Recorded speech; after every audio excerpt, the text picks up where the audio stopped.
1336 sayılı orta məktəbinin dəyərli müəllim kollektivi və beşikçi ailəsi 8 noyabr tariximizi zəfər günü adlı tədbirimizi açıq elan edirik. Salam qalib xalqımız, ulu məmləkətimiz, salam olsun azadlığa qavuşan Qarabağ, salam olsun 2020-ci ilin tarixinə qızıl hərflərlə tarix yazan müzəffər ordumuz, zəfərin mübarək Azərbaycan. Biz bir olduq, biz bərabər olduq və bu birliyin, bu bərabərliyin sayəsində dövlətimiz və millətimiz Qarabağ torpaqlarında şücaətini göstərdi.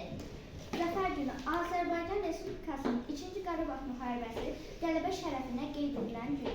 Prezident Ali Baş Komandanın İlham Əliyevin 2020-ci il 3 dekabr tarixli sərəncamı ilə xalqımızın qüdrətli və milli ruhumuzun təntənəsinə çevrilən bu misilsiz qələbəni əbədiləşdirməsi məqsədi ilə hər il 8 noyabr Azərbaycan Respublikasında Zəfər günü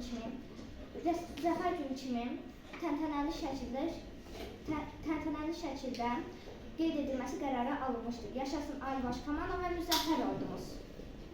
Azərbaycan Respublikası və müstəqilliyi, suverenliyi uğrunda canından çəkilmiş şəhidlərimizi və ümumi lider Heydər Əliyevin əziz xatirəsinə bir dəqiqəlik şükr ilə yad edək.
Yaşanan kədər sona çatdı. 30 illik vətən həsrəti miscili bitdi. 30 illik arzularımız, xəyallarımız gerçəyə çevrildi. 30 il gözlədiyimiz bu möhtəşəm tarixə şahidi çəkmək zamanı yetişdi. Bir öldük, min dirildik, qüdrətlik, amma yıxılmadıq. Əmanəti qanımızla qoruduq. Ayrılmadı könül candan, unutmadık, unutturmadık. Böyüdük, gücləndik. Böyüdük, gücləndik. İndi hesab vaxtıdır. Haqqımızı almağa gəldik. Qızıl hərflərlə tarixi yenidən yazdık.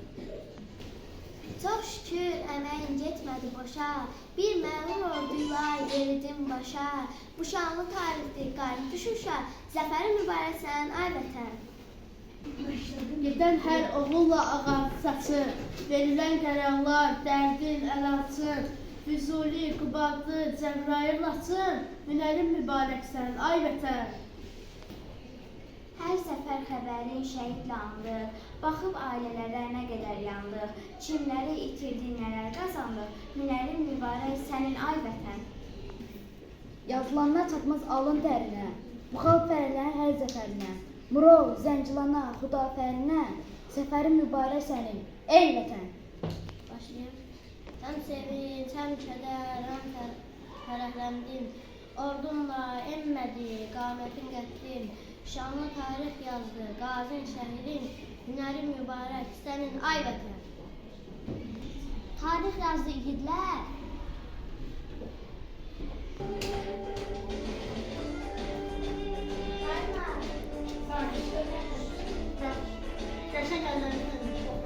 Gözləmək, birinci görgülü yaşamaktan gözləmək, dünyalarımız karardan istemek, gönülün tabiriyle arzulardan dönmemek, arzulardan dönmemek bu.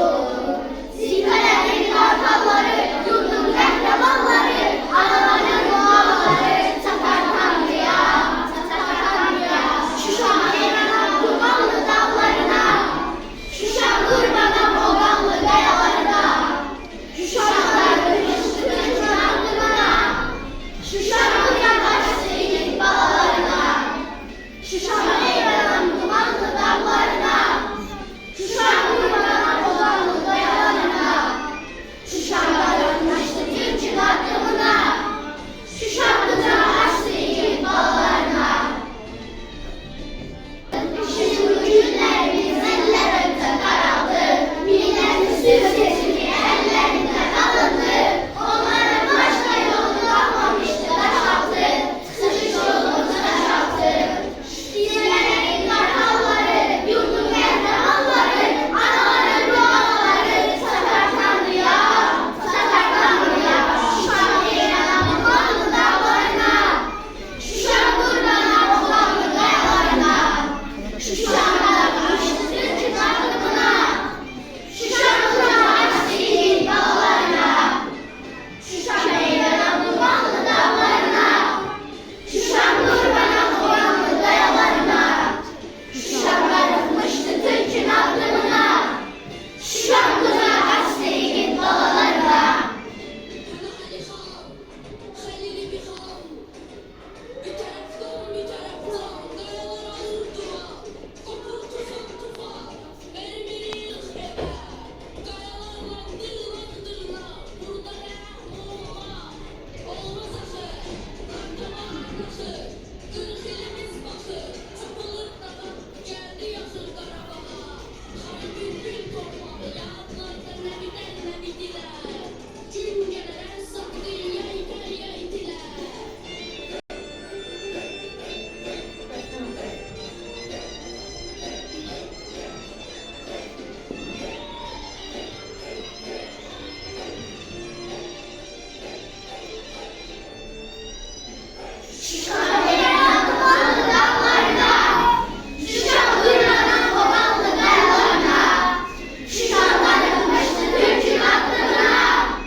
Vətən onların ürəklərində başladı. Biz vətənin bölünməz olduğunu onlardan öyrəndik. Vətənin dar günündə dadına çatıb qədəmlə ayağı qalxdı oğullar. Şəhadətləri ilə yaşadı. Üç rəngli bayraq kimi yüksəldilər, emmədilər. Qanlarıyla torpağı suvardılar. Sevgi ilə bayrağa sarıldılar. Haqq uğrunda savaştılar. Şəhidlik zirvəsini ucaldılar. Lakin ölmədilər. Əbədiyyətin ən ali zirvəsini ucaldılar. Vulkana döndülər, selə döndülər, düşmən üstünə axdı oğullar, sarsıldılar zəfəri, azad vətəni, bizə miras qoyub getdilər. İgid oğullarımız bu dünyada dünyaya misli görünmeyen qəhrəmanlıq dərsi keçdilər. Bugün isə biz onların getdiyi yolun layiqli davamçısıyıq. Rəşadətin önündə düşmənlə təslim olar. Hünərindən danışır, söz atır hər kim olar. Ayağına dəyən torpaq əsirlikdən qurtarar.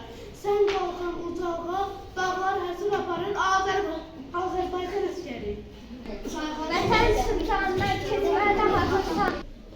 Vətən sırtlarına keçməyə də hazırsan. Qəhrəmanlıq tarixin al qanunla yazırsan. Tarix macib olub sənə, zamana dur deyilsən. Sən verib öz hökmünü komandir vur deyilsən, Azərbaycan əskəri. Düşməni nişan alan, gözünə qurban olun. Yurduna yaxşı vuran, izinə qurban olun. Millətin qürurunu sən özünə qaytardın. Qalibiyyət bayrağı zirvədən apardın. Azərbaycan əskəri. Qədim tariximizə varlığı zəmanətdir. Ululardan bu günə yurdumuz əmanətdir. Özünə qaydada hər yurdun doğma adı yüksələn bayrağımız.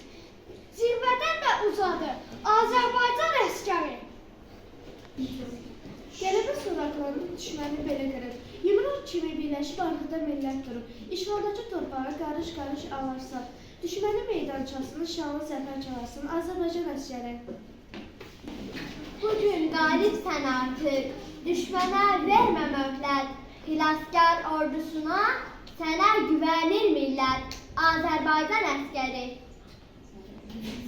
Ali Başkomandan da igidər tək döyüşür. Dünya hərb meydanında bir əskər tək döyüşür. Azərbaycan əskəri, Azərbaycan əskəri. İşğalda olan torpaqlarımızı bizə geri qaytaran oğullarımız özləri geri qayıtmayıblar. Vətən yolunda əbədiyyətə ucaldı. Əfsuslar olsun ki, bir çox ailənin işığı söndü. Neçə ana övladını, neçə övlad atasını, neçə bacı qardaşını, neçə qız gəlin öz yarını itirdi. Mənim əzizim Əlizadə Tuncay şəhidlik zirvəsinə ucaldı. Əziz şəhid atası Nicat Əliyev və digər şəhid ailələri, haqqınız ödənməzdir. Hər biriniz qarşısında baş əyirik. Biz qələbənin 5-ci ildönümünü qeyd etdik. Bizi bu sevincə görə bağışlayın. Eşid şehidlər, əziz qazilər, tökülən qanlar olmadı elə. 44 gündə gəlib böyük zəfər. Qarabağ bizimdir, hamı biləcək. Azərbaycan zəfər günü mübarək. Vətən gözəl sözdür, çünki bu kəlməni hamımız sevə-sevə dilimizə gətiririk. Biz vətənin doğmalığını və ya sadəcə olaraq ana vətən kəlməsini insan qəlbində yaratdığı istilik deyir. Hər birimiz canımızdan can verərək qazandığımız bu zəfəri əbədi olaraq qorumalıyıq. Qarabağ bir cahandır, Qarabağ candan candır, Qarabağın anası böyük Azərbaycandır.